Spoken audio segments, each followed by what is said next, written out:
Bueno, muchas gracias a todas y a todos por venir a esta nuestra conferencia, nuestro ciclo de conferencias de filosofía. Con nosotros hoy está nuestro director y gran profesor Carlos Rojas, no solamente un gran profesor, amigo, un editor y autor prolífero.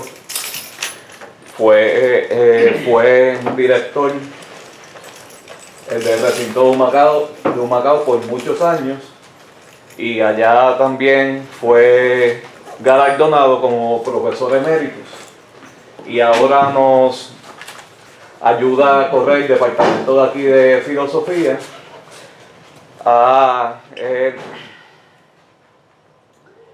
Era publicado sobre muchísimos temas, especialista en Foucault, y por eso hoy nos complace con su más nueva investigación entre Deleuze y Foucault. Así que muchas gracias por estar todo a tiempo, es una primera vez. Sí, jamás, qué molesto tener tiempo. Y muchas gracias a usted, profesor. Gracias, Alejandro. Buenas tardes a todos y a todas.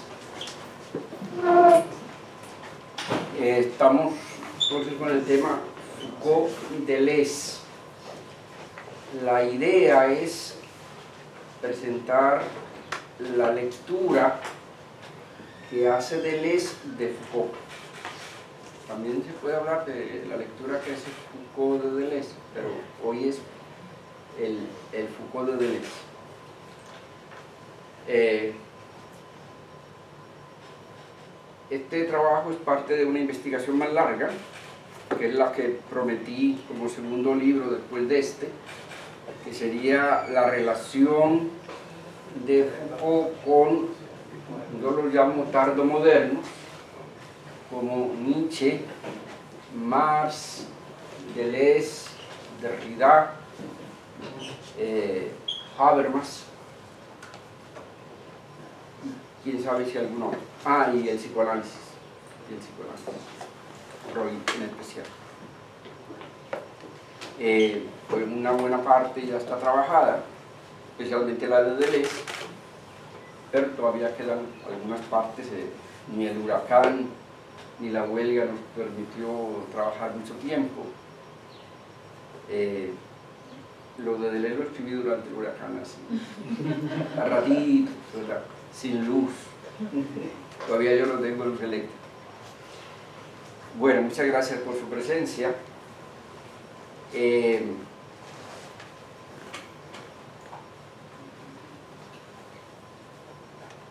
es el librito.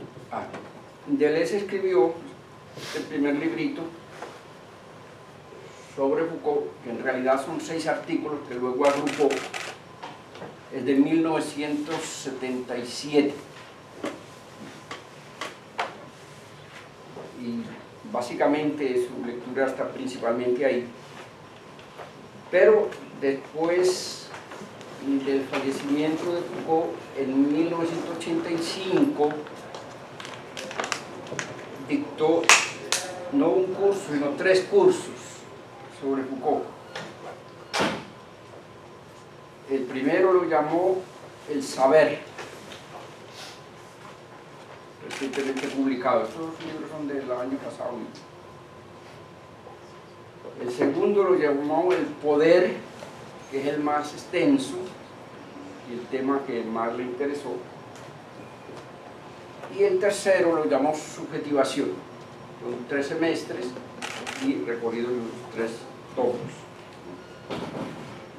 Como veremos a lo largo de la conferencia, pues hay algunas pequeñas diferencias entre el libro y los cursos. Y hay un orden. Bueno, la lectura, tengo un texto, pero es muy largo y está demasiado recargado de citas, así que me voy a confiar un poquito en la memoria. Es un riesgo a la edad mía, pero vamos a ver, si no el texto está ahí. Bueno, la lectura que hace Deleuze de Foucault es una lectura cuasi kantiana.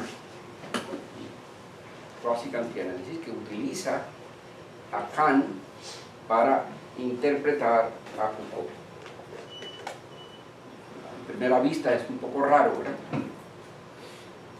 Entonces, lo que hace Deleuze es una analogía entre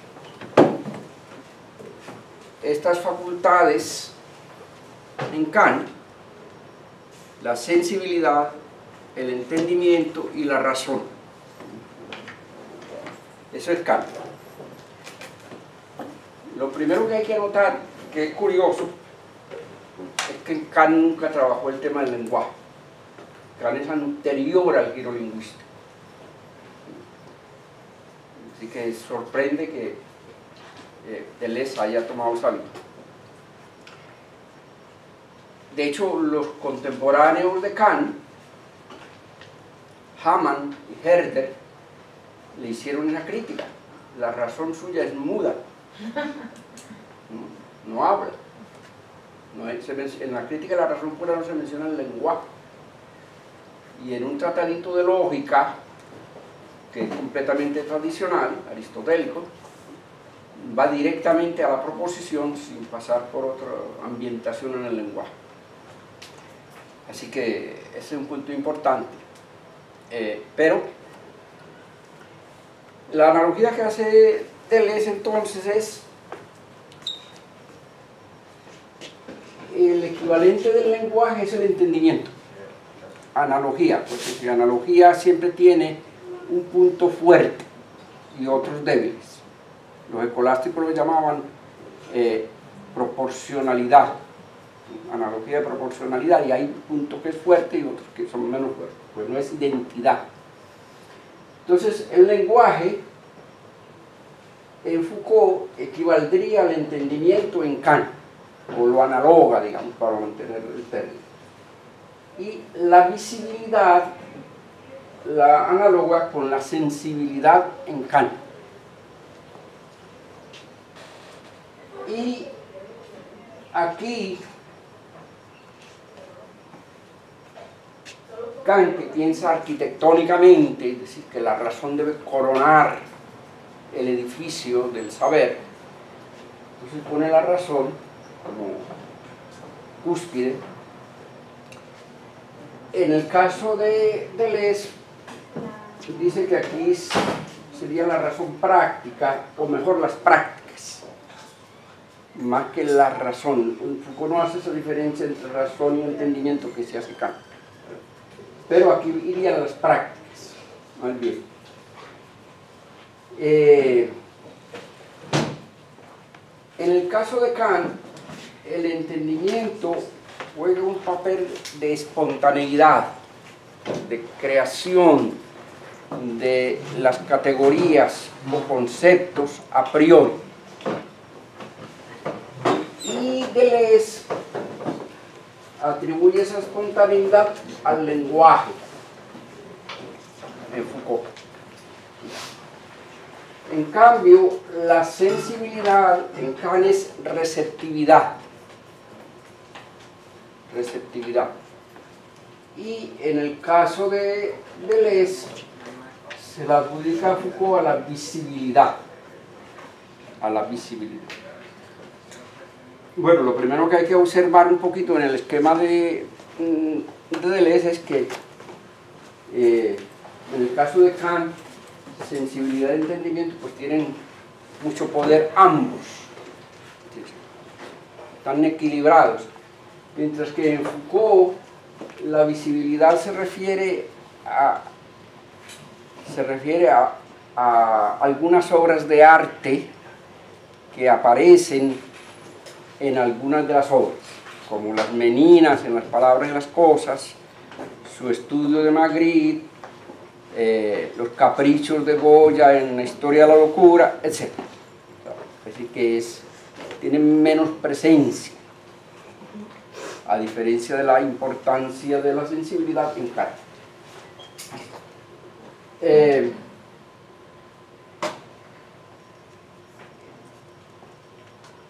Estos eran cursos, es decir, había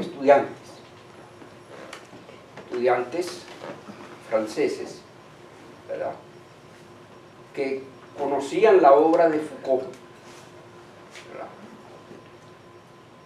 Así que Deleuze está un poco en desventaja.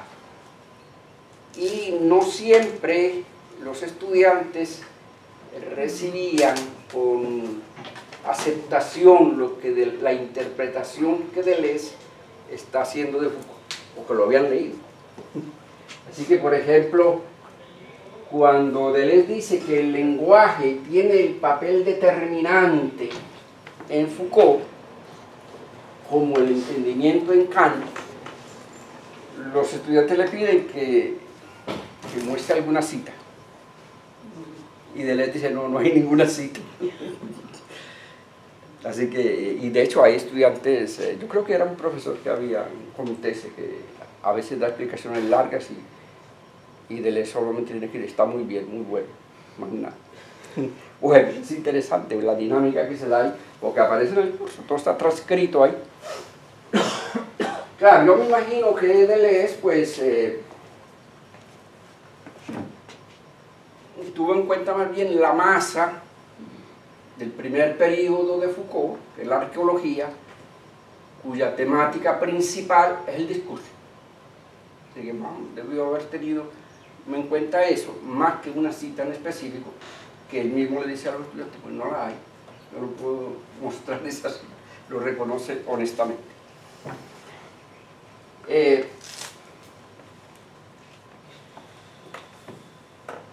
No me voy a detener mucho en el lenguaje, porque sería explicar toda la arqueología de Foucault, etc. Esa es la única observación que tengo ahí. Deleuze le da mucha importancia al enunciado. Dice que es una pieza maestra de toda la teorización que Foucault hace sobre el discurso, porque no es ni la frase de la gramática, ni es la proposición de la lógica, es otra cosa. Y ahí Deleuze subraya la originalidad. Ok, hay otro puntito, entonces paso al otro punto. Entre la trilogía de 1977, que es el librito, y la trilogía de 1985, que es el curso, hay una diferencia grande. Fíjense que aquí pone lenguaje, visibilidad y poder. Mientras que en el curso, y es que a título los libros, la trilogía es distinta: saber, poder, subjetivación. Es distinto. Bien, ocurre que ahora, en este polo saber, está incluyendo lo que antes incluía el lenguaje y visibilidad.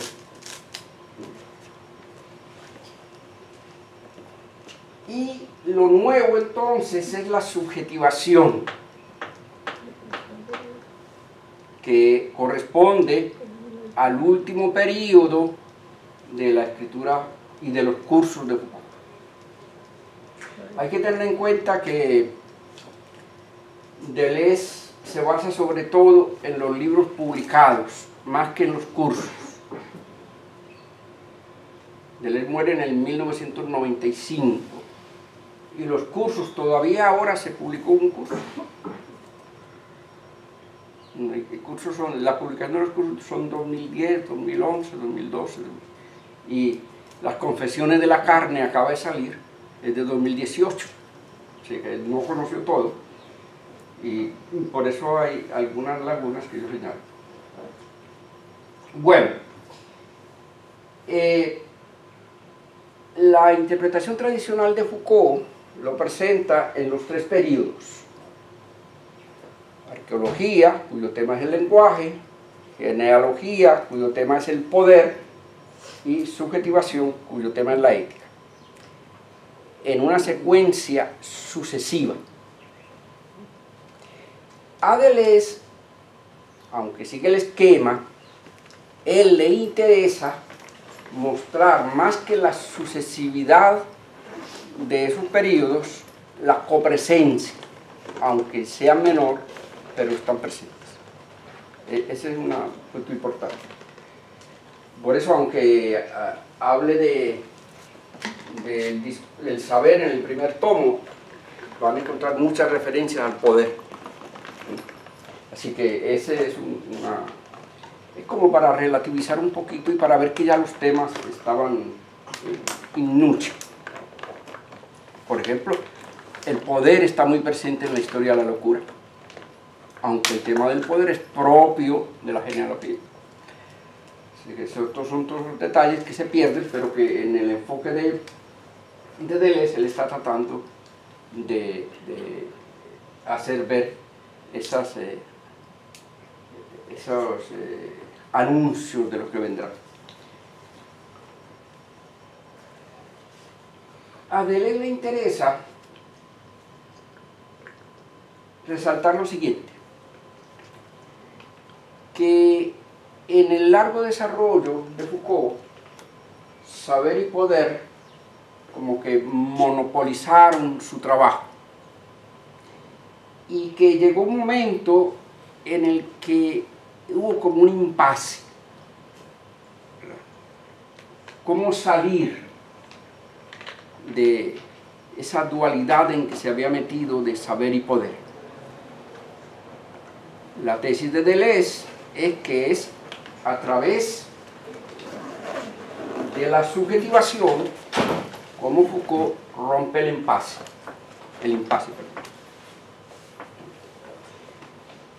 Pero la pone muy tardía, la pone en 1984, que es cuando muere Foucault y cuando salen los dos últimos tomos de la historia de la sexualidad. En realidad, la ruptura había sido mucho antes. Pues si ahora leemos, tenemos la ventaja de leer los cursos que publicó Foucault, ya en 1980 publica su estudio, dicta el curso, la publicación es recientísima, dicta su curso sobre el cristianismo, el gobierno de los vivos. Y ese ya ahí está él trabajando con el tema de la subjetivación. ¿Cómo es la subjetivación en el cristianismo? Una de las tesis principales de Foucault es que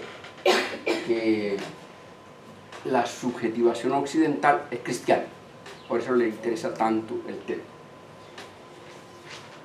Pero en realidad no es con el tema de la subjetivación que rompe, es más bien es una consecuencia, que Deleuze no repara en ella, y es más bien en el tema del poder que hubo un cambio.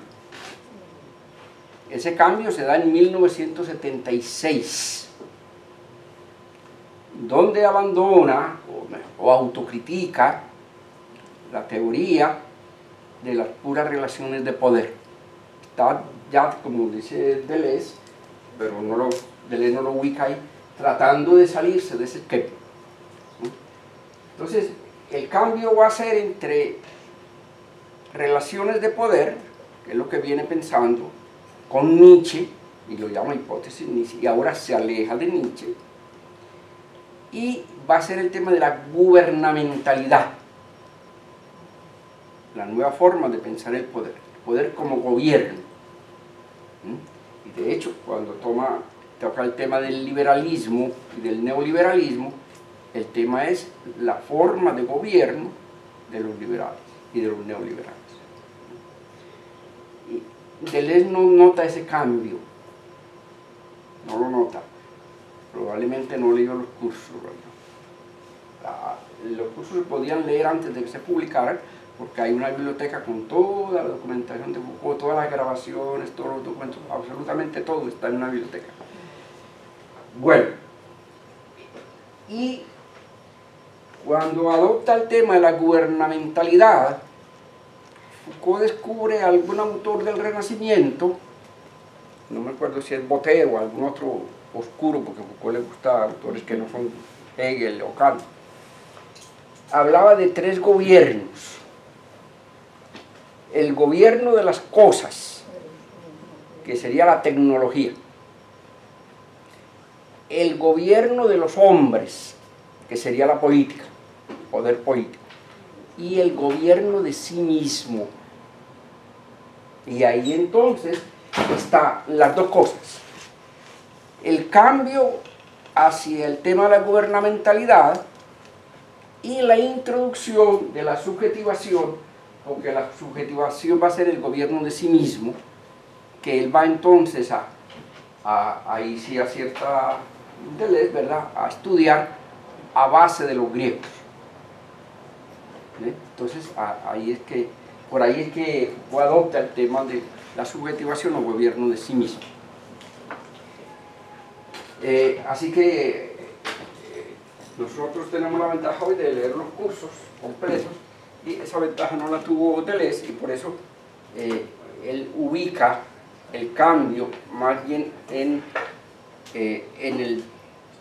para romper el pase en la subjetivación, y no en el cambio que se dio en el enfoque de poder. Él no lo nota, él no lo nota.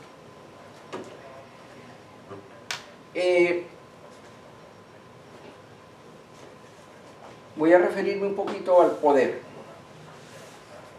Deleuze lo trabaja bajo el tema de diagramas de fuerza. Es una expresión que Foucault utilizó 2 o 3 veces, muy poquito. Y Deleuze dice que la utilizó una vez, pero la utilizó más de una vez. Pero hay algo interesante, hay una especie de empatía con el pensamiento de Foucault, y ese concepto de diagrama de fuerza lo va a extender, lo va a ampliar. Alguien podría escribir un libro de la historia como diagrama de fuerza, basándose en los dos, Foucault y Deleuze. ¿Qué es un diagrama de fuerzas? Es la presentación, la exhibición de unas relaciones de fuerza en un aquí y en una ahora, es decir, en un cronotopo determinado. La forma, la configuración que toman las relaciones de fuerza en un momento dado, en un momento y en un lugar dado. Eso es. Y eso le permite entonces a Deleuze, y en parte a Foucault, hablar de muchos diagramas de fuerza. Foucault no habló de diagramas de fuerza en las sociedades primitivas, pero Deleuze sí. Deleuze sí. El diagrama de fuerza de las sociedades primitivas está basado en la alianza. Y por ahí toma ideas de Lévi-Strauss, etc. Lo amplía. No demasiado, pero insinúa como para un desarrollo más amplio, que puede completarse con lo que había dicho en el Antiedipo y con lo que dijo en este otro librito, que es otro curso, Aparatos de Estado y Axiomática Capitalista, donde le dedica bastante espacio a las sociedades primitivas. Este también es un curso y está publicado recientemente. No menciona a Foucault porque, curiosamente, ese curso se da el mismo año en que Foucault está dando el curso sobre el liberalismo. Y es interesante porque este libro es marxista, más está el 90% del texto, y en el libro de liberalismo de Foucault no aparece más por ningún lado. Bueno, estaban en polos opuestos en ese momento. Entonces, Deleuze habla del diagrama de fuerzas primitivo. Lo voy a enumerar, no lo voy a escribir. Podría hacer otra conferencia porque la tengo escrita, pero no en esta.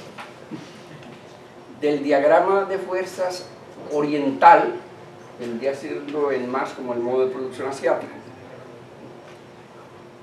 Del diagrama de fuerzas griego, que es muy interesante la forma en que lo desarrolla, basado en el agón, en la rivalidad.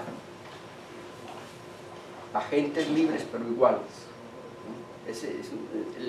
A ese le dedica como 3 paginitas muy hermosas en el último volumen, si no me equivoco, en subjetivación. Foucault habla mucho de los griegos, pero nunca usó el término diagramas de fuerzas griegos, eso es Deleuze, pero la idea un poquito la saca de Foucault.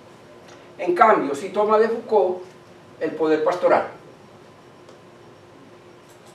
de nuevo, Deleuze lo llama poder, diagrama del poder pastoral, que es el de la iglesia medieval y de la contrarreforma, pero modelo también de lo que serán las sociedades disciplinarias modernas.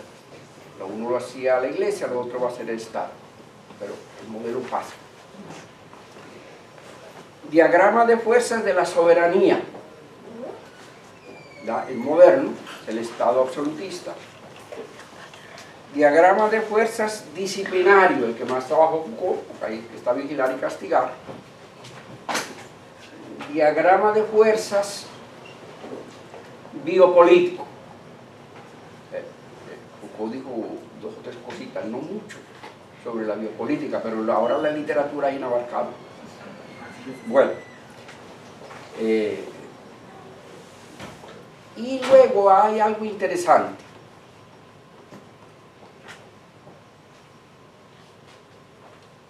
En el primer tomo, Deleuze habla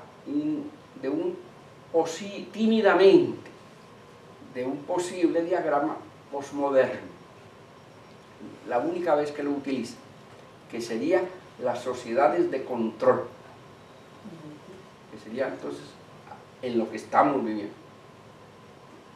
Ok, eso no lo vuelve a mencionar, lo deja colgando ahí, pero hay después un artículo que se llama así, sociedades de control. Algunas personas pensaron que Deleuze estaba como criticando a Foucault o contrariándolo, como que Foucault no habló de eso. Bien, en el artículo dice lo contrario. Dice lo contrario. Ya no vivimos en las sociedades disciplinarias, ahora no estamos en el encierro carcelario, en la escuela, en la fábrica, no. Estamos en un espacio abierto, pero no deja de haber control. Es lo que dice Deleuze. Estamos en un modelo de control informático, es el ciberespacio en el que estaríamos viviendo.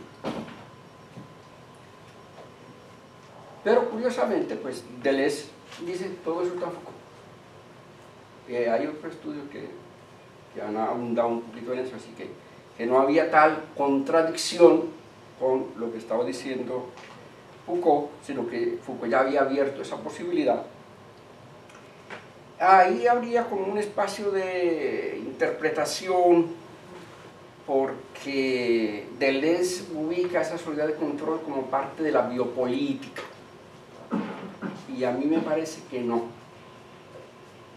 porque la sociedad de control es el ciberespacio, y eso es muy nuevo. Podría ser después de la Segunda Guerra Mundial, hasta que nos inventan las computadoras y el internet y todo este mundo en que vivimos ahora, del que no podemos salir, pues ya es eso. O sea que yo creo que es distinto de la biopolítica, pero Deleuze lo ubica ahí uno podría tal vez buscar un poquito más tanto de Foucault como el Deleuze y ver si eso es correcto. Bueno, así que ahí hay un punto importante, es una respuesta a los críticos, ¿verdad? Hay muchos puntos en los que a veces se ha tratado de poner en contradicción a Deleuze y a Foucault, y no hay tal. No hay tal. Por ejemplo, hay un footnote, una nota al calce en el Antiedipo, donde Deleuze y Guattari oponen deseo y poder. Una nota, una línea. Bien, en los 3 volúmenes no menciona ni una sola vez esa oposición. Ni una sola vez.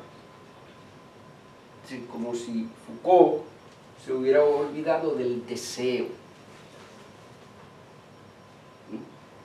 Y este libro de Foucault habla del deseo. Y ese libro Deleuze no lo leyó, no lo leyó, porque es un curso y no lo cita nunca. Sin embargo, no hace esa oposición que en el footnote de lo antiedipo sí hizo. Así que voy a pasar al deseo. Estoy bregando más bien con las controversias. No puedo poner los 3 volúmenes de que.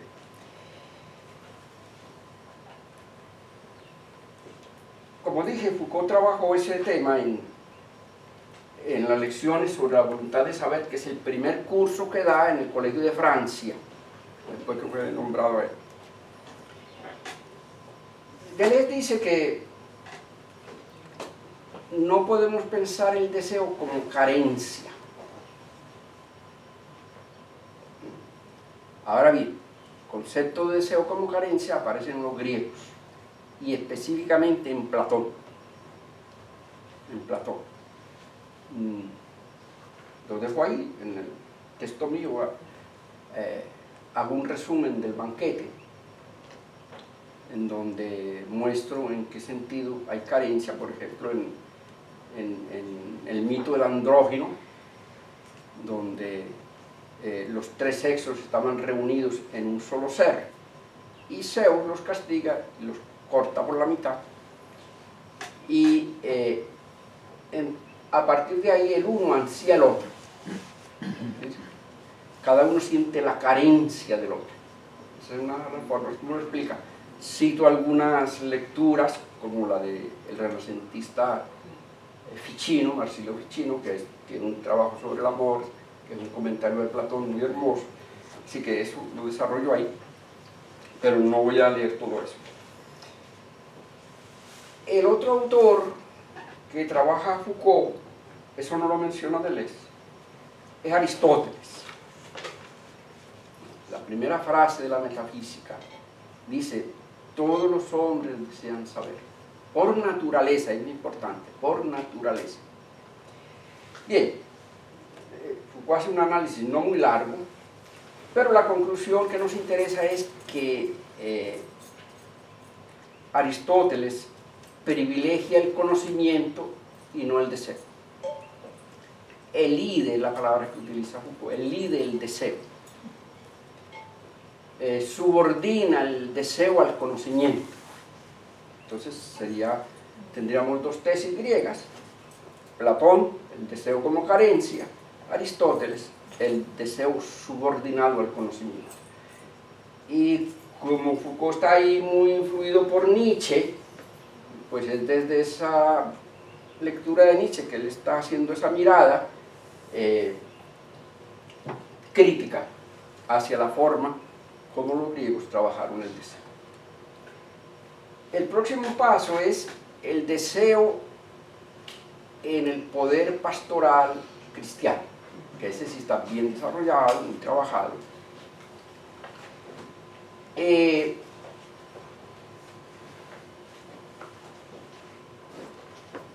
una hermenéutica del sujeto en el modo de subjetivación cristiano.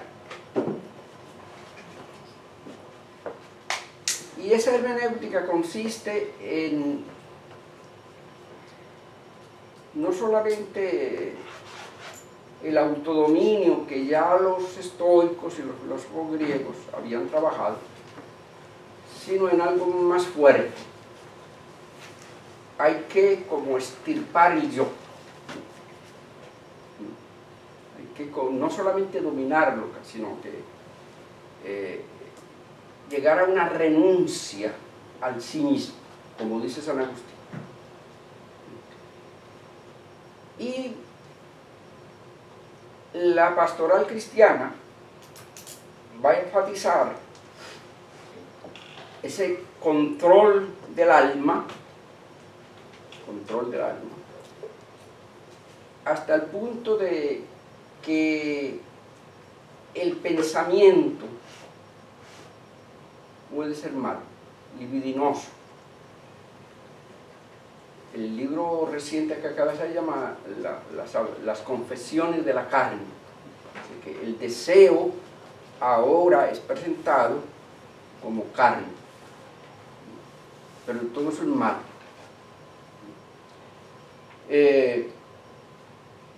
Entonces, cuando el cristiano tiene que confesarse, confesiones de la carne, ¿verdad?, la pastoral cristiana va a enfatizar en los pecados de la carne.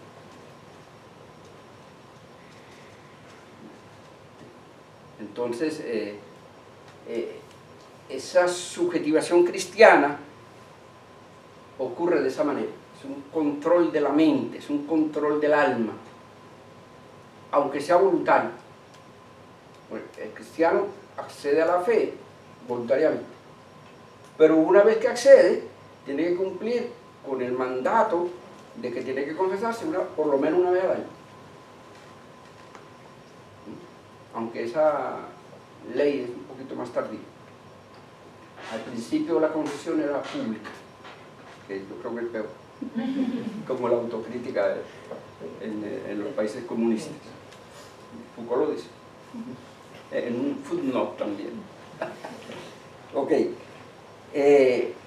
entonces, bien, pero como eso duró tanto tiempo, pues Foucault, la tesis de Foucault es que el modo de subjetivación occidental que ha predominado es ese intento de controlar no solamente el cuerpo, como va a ser la disciplina moderna, sino también el alma, y especialmente el alma.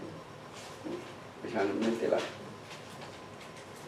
Sí, Foucault le dedicó mucho tiempo al cristianismo, porque entonces ya tenemos el libro de las confesiones de la carne y también el curso, no sé qué tan distintos son, porque no he terminado de leer las confesiones de la carne, acaba de salir.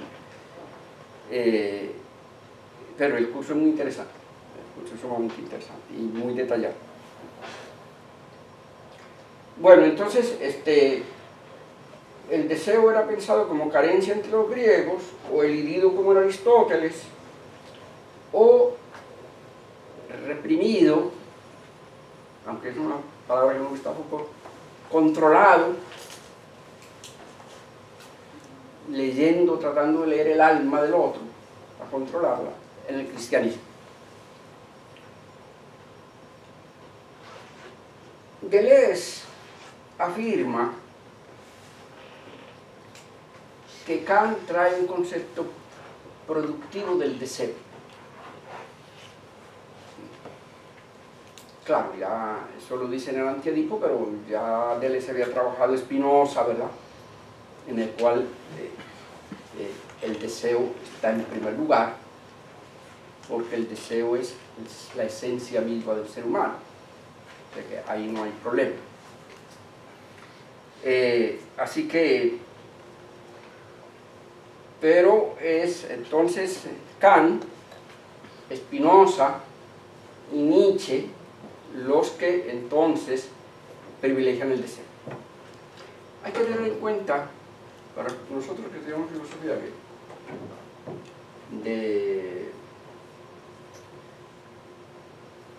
solemos interpretar la filosofía moderna centrada en el conocimiento. Y un poco la crítica a partir de Nietzsche y Freud es más bien resaltar la otra parte, el deseo. Sin duda alguna Foucault está influido por eso, ¿verdad? Y por eso ese énfasis también en la parte afectiva del ser humano. Ahora, Spinoza ahí está entre los dos. Es moderno, para algunos muy racionalista, sin embargo tiene ese énfasis en el deseo.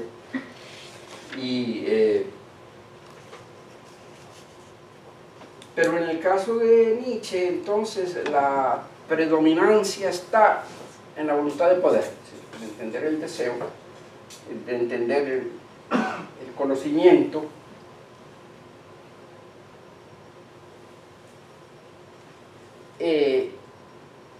desligándolo de la idea del conocimiento por el conocimiento.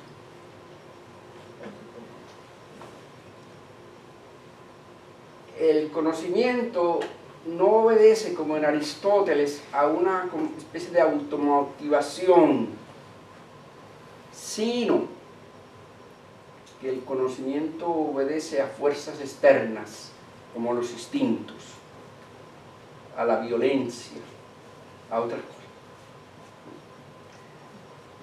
Foucault, que en este libro sigue muy de cerca a Nietzsche, pues también está privilegiando eso, ¿verdad? Sin embargo, la conclusión no es la misma de Nietzsche. No es la misma de Nietzsche. Nunca le hace una crítica. Es desde Nietzsche que va a presentar lo que dice Platón, Aristóteles, Spinoza, etc. La conclusión de Foucault, en este libro por lo menos, es lo que él llama no la voluntad de verdad, sino la voluntad de saber. Y aunque no lo desarrolla mucho, es la voluntad de saber, es aquel saber que nos transforma, que transforma al sujeto que conoce, diferente del conocimiento. Un físico que estudia el átomo no tiene ningún efecto sobre su subjetividad, ese es el conocimiento, pero el saber es aquello que nos transforma, que transforma al sujeto conocido. Y eso también lo dice la literatura, ¿verdad? La experiencia de la lectura, la experiencia profunda de la lectura es aquella que nos transforma. Así que el tema del saber está trabajado en Foucault en modalidades distintas. Una es lo que él dice en la arqueología, que es arqueología del saber, no arqueología del conocimiento, aunque en inglés lo llamaron así, es un error. Luego aparece el saber en la genealogía como los saberes marginales, en un ensayito muy bonito. Y aquí aparece el saber entonces como aquello que, como voluntad de saber, es decir, voluntad de transformarse a sí mismo.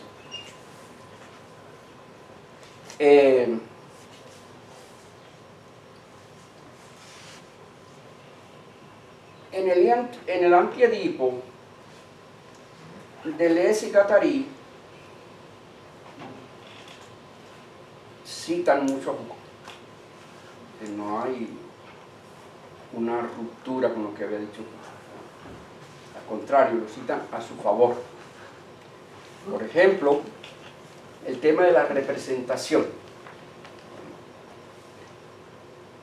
La representación es la categoría principal de la episteme clásica, una larga episteme que va del siglo XVII al XIX, que termina con Sade. Según la lectura de Foucault, subrayada por Deleuze, la nueva episteme, la que comienza recientemente, la última de la que habla Foucault, que es después de Kant, rompe con esa categoría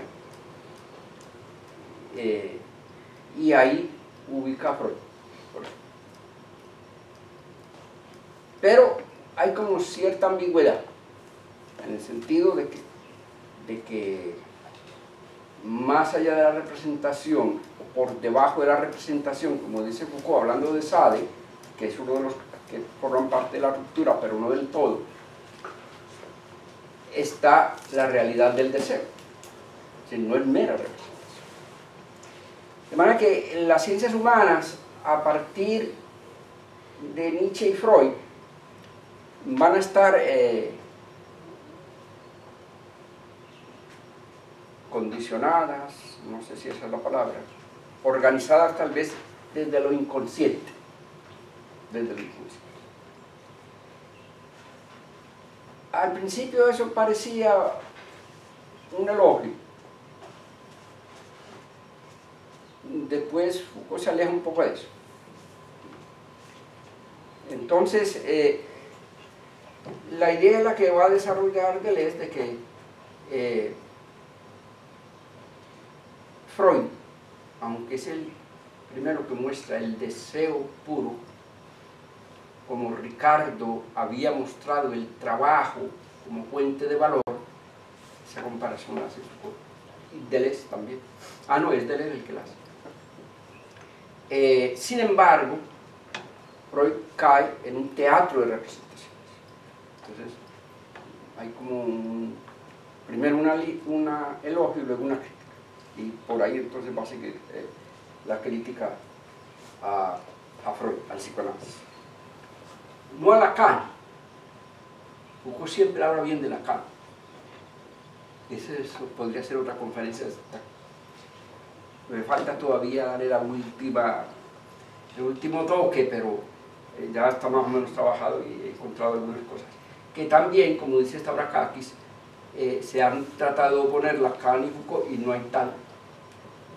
No hay tal. Siempre que Foucault habló de Lacan, habló bien.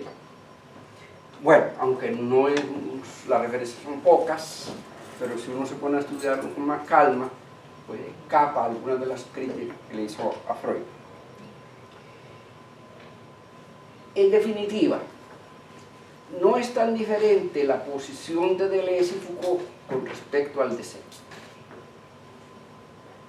Eso sería lo mismo. ¿Por qué?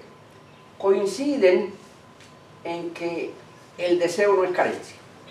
Esa es la concepción idealista, dice Deleuze, idealista de Platón. Coinciden en que el deseo tiene fuerza transgresora. Es más, Foucault dice fuerza revolucionaria. Ese es un prólogo que escribió, que le pidieron a Foucault para el Antiedipo en la edición inglesa. Y escribió el Antiedipo una ética. Y hace grandes elogios de Deleuze, pero la ve como una ética. Y dice, entre las cosas que dice, está eso, de que el deseo tiene fuerza revolucionaria, es transgresor. Así que, como les dije antes, esa oposición que se ha tratado de hacer entre deseo y poder, que es un footnote del Antiedipo, ni vuelve a aparecer en los 3 volúmenes de los cursos, ni aparece tampoco en el análisis, muy breve por cierto, que Foucault hace del Antiedipo en ese prólogo famoso.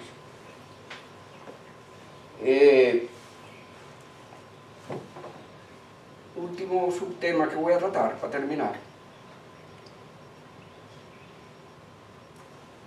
Deleuze fue uno de los pocos que recibió bien lo que Foucault dice en el final apocalíptico de las palabras y las cosas. Ese final apocalíptico es la muerte del hombre, que todo el mundo le cayó encima.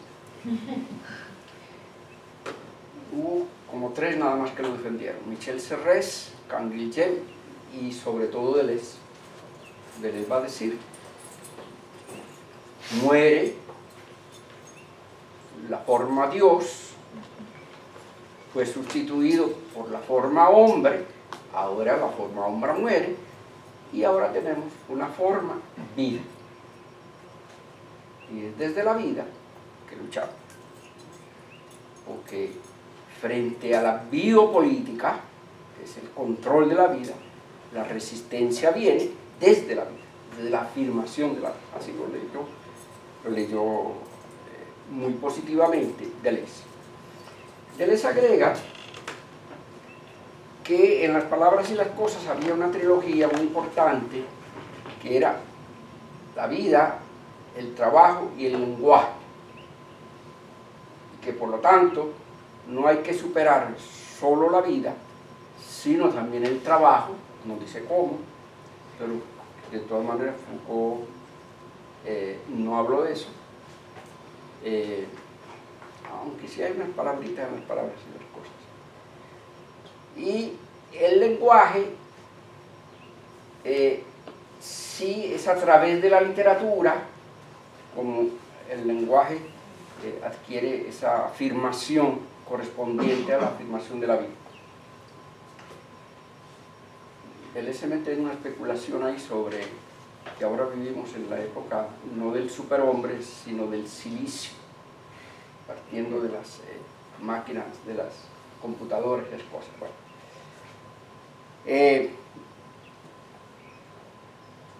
Pero la observación más importante, aunque eso que él dice es positivo y Deleuze está siempre tratando de interpretar a Foucault de una manera que se lo apropia, por un poquito fuerte que a veces sea la interpretación, y Gross creo, dice que la lectura de Deleuze es ciencia ficción.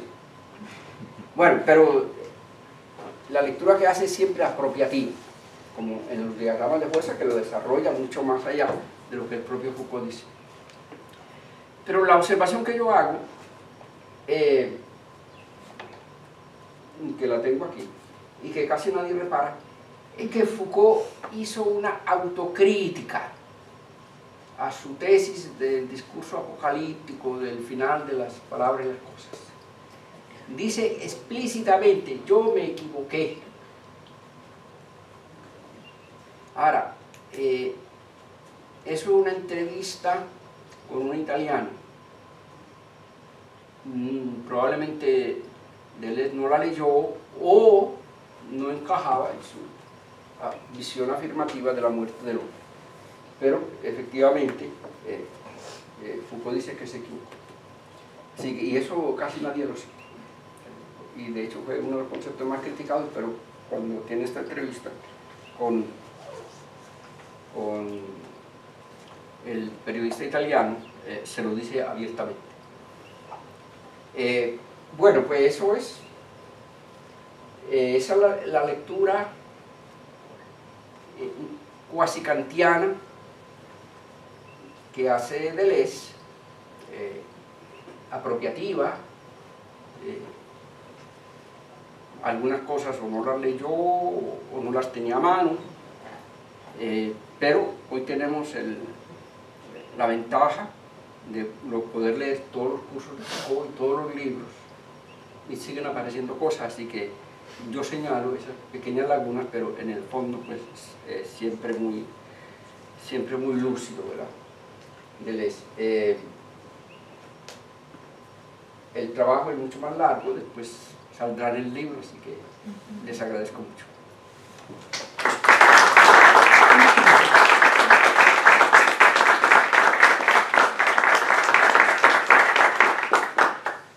Cualquier duda, en la medida de mis posibilidades, esto casi que lo desborda uno, ¿verdad? Con mucho gusto. Además de los 3 volúmenes y del libro, hay algunos artículos, entrevistas, en donde también hablo de eso. ¿Sí? Una pregunta. Ajá. Veo aquí, pues, en la presentación más bien, pudiéramos decir, Deleuze, lector de Foucault, además de que son amigos, Sí, sí, que claro. comparten Sí, eso. sí, claro. Pero hay un momento en donde a Foucault afirma y dice: el próximo siglo será deleuziano. Sí. ¿En qué sentido pudiéramos ver o interpretar esa afirmación de Foucault sobre Deleuze? Sí, Foucault reseñó Diferencia y Repetición, está en Theatrum Philosophicum, y reseñó Lógica del Sentido, y hizo el prólogo que ya mencioné al antiedicto. No sé si él le dio un sentido específico, ¿verdad? O más bien nace de una admiración hay una mutua admiración entre ellos, ¿verdad? Deleuze dijo de Foucault que era un poeta, que escribía muy bien, ¿verdad? Y en las conferencias de Brasil, Foucault le recordaron eso y bueno, no sabía qué decir tampoco. Pero sí, lo que había es una mutua admiración. Por ejemplo, del Antiedipo dice, es el único libro de ética en las últimas no sé cuántas décadas en Francia. Y eso es mucho decir.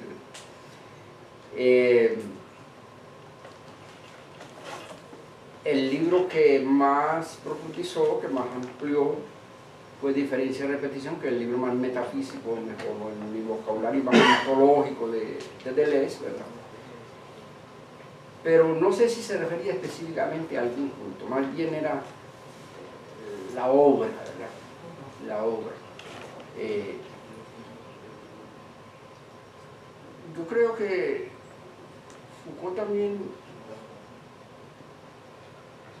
admiró un poco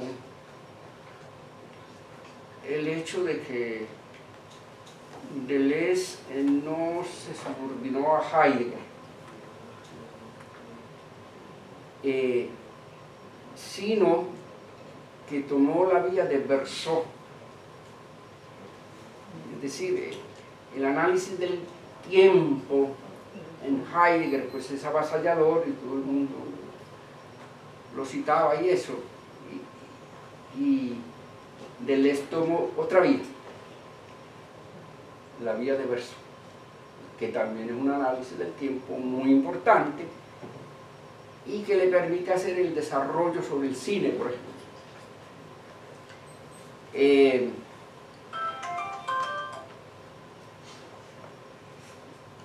A su vez Deleuze dice que uno de los puntos de mayor inspiración de Foucault era cómo Heidegger había trabajado la literatura. Y parece que eso es lo que más le influye, más que ser el tiempo, con el cual tiene algunos reparos. El tema de Heidegger está también tratado en el trabajo. Y entonces tomó la vía, dice Deleuze, de estudiar a Raymond Roussel. Como en vez de Rilke y Hölderlin, pero en cierta manera obsesionado por lo que había, por el análisis del lenguaje que hace Heidegger. Entonces Foucault toma la vía de Raymond Roussel. O sea, que era como una manera de escapar de Heidegger también. Claro, la lectura que hace Badiou es más heideggeriana, lo acerca más, pero yo creo que no, que se equivoca. Precisamente eso que señala Foucault, de ese énfasis más bien en Bergson que en Heidegger, esa es la clave. Así que yo creo que hay una mutua admiración, un periodo de distanciamiento, no recuerdo ahora por qué, entre ambos, igual que ocurrió con Derrida, pero básicamente se admiraron como personas y sobre todo admiraron sus obras.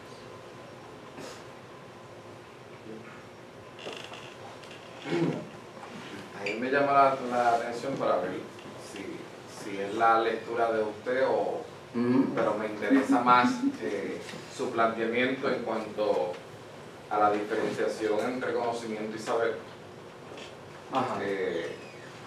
Esa diferenciación, por ejemplo, cuando dijo de conocer, por ejemplo, el átomo no tiene ninguna consecuencia en el sujeto. Es un ejemplo mío. Y me es interesante, ¿verdad? También el planteamiento, por ejemplo, sobre la filosofía helénica, ¿no? De por qué ese acercamiento al razonamiento, a la lógica, no desde esa autoconcepción, sino también lo político de esa época, que los hacía a ellos filosofar y reflexionar y razonar. Todo esto en conjunto con este planteamiento de la forma apocalíptica que hace Foucault, ¿no? Una frase mía. Se equivocó, para usted se equivocó Foucault. No, lo dice él, lo dice Foucault. Por eso, pero para usted, se equivocó, es verdad, después que descubrimos el átomo y lo subatómico y lo nano y la tecnología, se equivocó en cuanto a ese final. Bueno, sí, primero, Foucault no está tratando de hacer teoría del conocimiento. Eso es moderno. Según Deleuze, Kant fue el último que se preocupó por la verdad, es decir, por la teoría del conocimiento. Es la manera de Luciano de decirlo. Entonces, la arqueología va a describir las prácticas discursivas que rodean a las ciencias.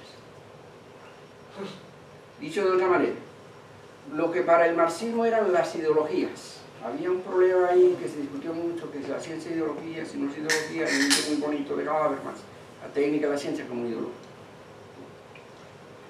Entonces, Foucault, quizá influido por Bachelard,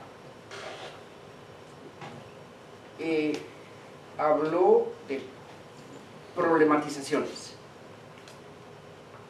que es lo que va a llamar episteme. Es decir, una ciencia no existe como algo separado, autónomo, sino en un ambiente cultural, podríamos decir, en un ambiente ideológico en el lenguaje marxista. Foucault no le gustaba el concepto de ideología, venía de Bachelard, de la epistemología francesa, que es el primer capítulo del nuevo libro mío. Entonces, en lugar de hablar de ideologías, la arqueología describe las prácticas discursivas dentro de las cuales también se halla una ciencia.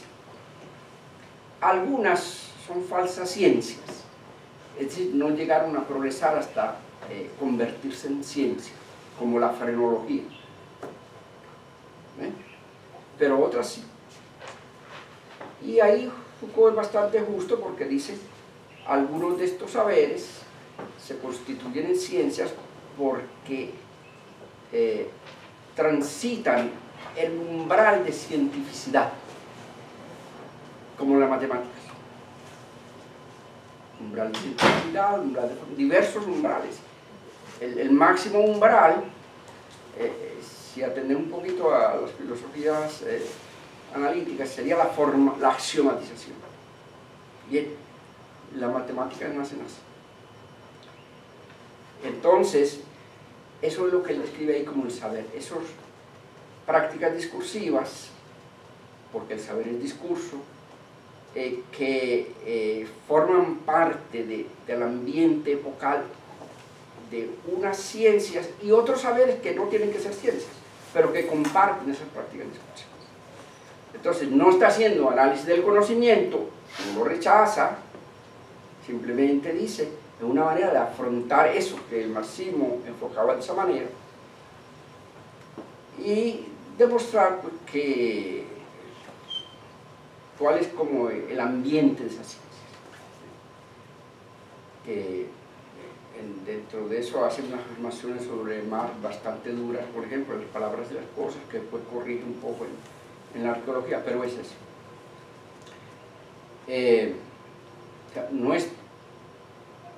es teoría del conocimiento, es el saber enfocado desde el discurso. ¿Qué se habla en una época? Las ciencias hablan de una manera, hay otros saberes, pero él descubre que hay prácticas comunes a ambos dentro de un periodo determinado. Las ciencias se salvan, algunas, otros son superados por una nueva epistemología. La otra pregunta de la lógica no la tengo muy clara. Foucault no se refiere mucho a la lógica. El viaje a Grecia, como lo llama Alvin, está centrado en la ética, como los griegos, y en la ética y en la política, como los griegos se gobernaban a sí mismos, cómo surge una subjetivación autónoma.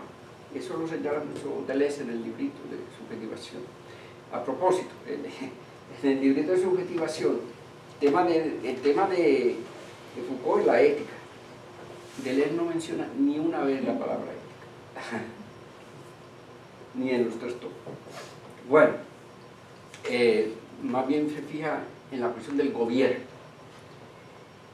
En el caso de Platón y Aristóteles, gobernarse a sí mismo era una condición para ser buen gobernante de la familia y de la polis. Entonces, el gobierno estaba supeditado, lo ético estaba supeditado a lo político. Pero los estoicos hacen ese desgaje, ese desenganche, lo llama Deleuze. Es decir, no es el poder gubernamental lo que les interesa, es el gobierno de sí mismo para uno llegar a ser un sujeto autónomo, lo que le interesa. Y eso es lo que le interesó. Que eso luego se pierde con el cristianismo, por las razones que ya vimos. Pero así del pensamiento propiamente lógico y eso, tal vez la retórica, en este libro le dedica un capítulo a la retórica, en El coraje y la verdad, fue el último curso que dictó, también le interesa, pero por encima de la retórica está lo que él llama la parresía, que es el enfrentamiento al poder desde un discurso de verdad. Y que va más allá de la retórica, porque yo tengo que estar seguro que lo que yo le digo al gobernante sea verdadero, o que me puede costar la vida. Así que ese tema está. Vuelve a aparecer un poquito la política, pero en ese sentido. Bueno, no sé si respondí. Gracias por escuchar. Me resulta un poco inaprehensible contemplar eso del cuerpo sin órganos que en la Antidipo está. ¿Cómo este elemento del cuerpo sin órganos y a qué hace referencia? No recuerdo muy bien el concepto ahora. Lo escribí en algún lado, pero la verdad que no lo recuerdo.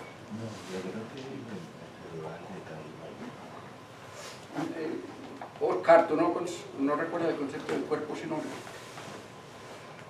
En Deleuze, no. Es un concepto un poco extraño en el Antiedipo, pero ahora mismo yo no lo recuerdo. Foucault no hace referencia a él.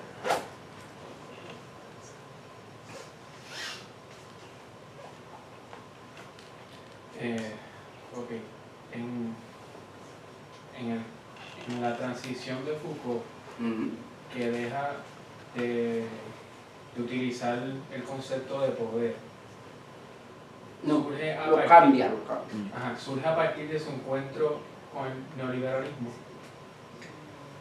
No, el liberalismo y el neoliberalismo los estudia ya cuando ha pasado al tema de la gubernamentalidad. Sino usted lee defender la sociedad. Foucault describe cómo nació la concepción bélica del poder dentro de unos historiadores franceses, aristócratas, pero opuestos a la monarquía. Ahí es que se desarrolla. Y hay unas afirmaciones atrevidas ahí. Él dice que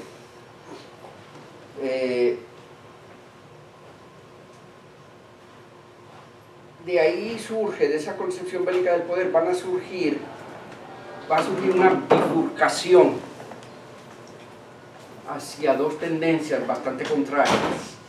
La una va a ser la lucha de razas que lleva al nazismo, y la otra la lucha de clases, que es la teoría de Marx. Pero la raíz de ambas sería esa historiografía francesa. Marx reconoció que el concepto de lucha de clases no se lo inventó él, sino que era de unos historiadores franceses de esa época. Así que ahí es donde él está haciendo una autocrítica, porque entonces habla de la concepción bélica del poder y describe cuáles son los axiomas de la concepción, y se está alejando. Es una autocrítica. Está muy bien descrita, pero ya él se está alejando. Donde aparece el concepto de gubernamentalidades en seguridad, territorio y población. Alguien leyó el curso y sacó ese capítulo que le pareció novedoso y entonces se publicó, y hasta que no salió el libro completo, no entendía toda la dinámica. ¿Algo más? Bueno, pues muchas gracias por su presencia esta tarde aquí.